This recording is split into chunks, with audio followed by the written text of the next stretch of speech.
When tensions rise and the world feels uncertain, it's easy to feel alone. But no one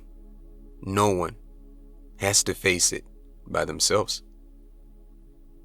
This is the story of Amina, a woman who lives in a city like yours, a place where neighbors know each other, where everyday life hums with small joys and shared challenges.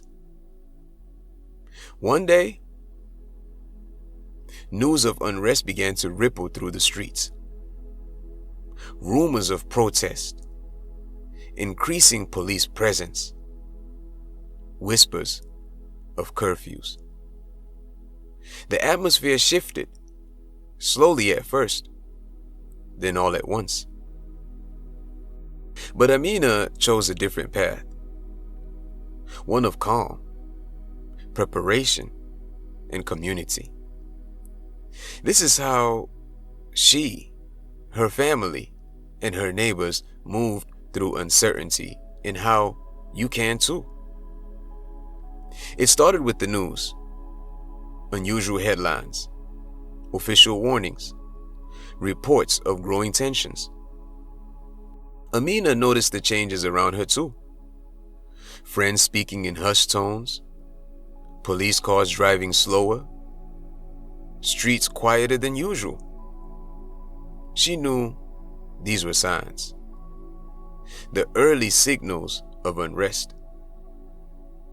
Curfews were announced, internet disruptions, shortages of everyday goods. But instead of giving in to fear, she stayed informed through trusted sources and avoided rumors that bred panic. Awareness without alarm. That's the first step. Amina packed her go bag with care. Bottled water, non-perishable food, a first aid kit, and copies of important documents safely tucked inside. She made sure her phone was charged and her car had enough fuel for a quick escape if needed. But preparation wasn't just about stuff. She talked to her family about evacuation routes, picked safe places to meet, and shared plans with trusted neighbors. Together, they secured their homes, locking doors, reinforcing windows, and hiding valuables. It wasn't about fear. It was about being ready to protect what mattered. When unrest finally arrived, Amina stayed home as much as possible. She avoided protest zones and stayed away from crowded streets. If she had to go out, she dressed simply, no bright colors or symbols, to avoid drawing attention. When tear gas filled the air one afternoon, Amina covered her face with a damp cloth and quickly moved indoors. She checked in on neighbors, sharing information and supplies quietly. Digital safety mattered too. She turned off location tracking and used encrypted messaging apps to communicate.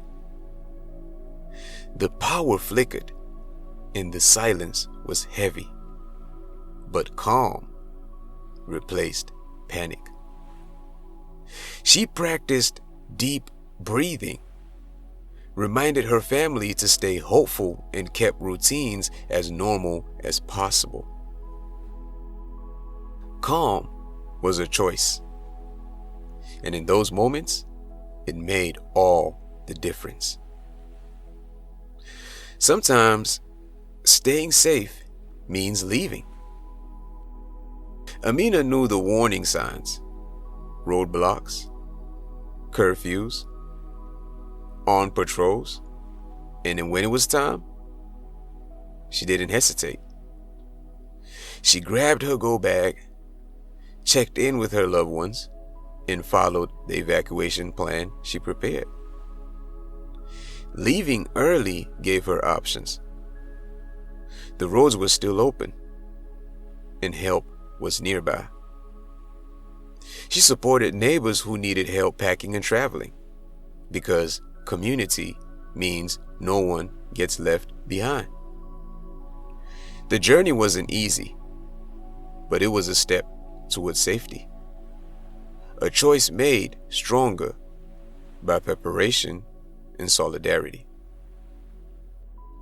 Civil unrest can shake our world, but it doesn't have to break us. In the darkest hours, community is light. Preparation is power. Calm is courage. Like Amina, you can choose to be ready, to look out for one another, and to stand together. Because when we move with care, when we share, prepare, and support, we don't just survive. We grow stronger through the storm together.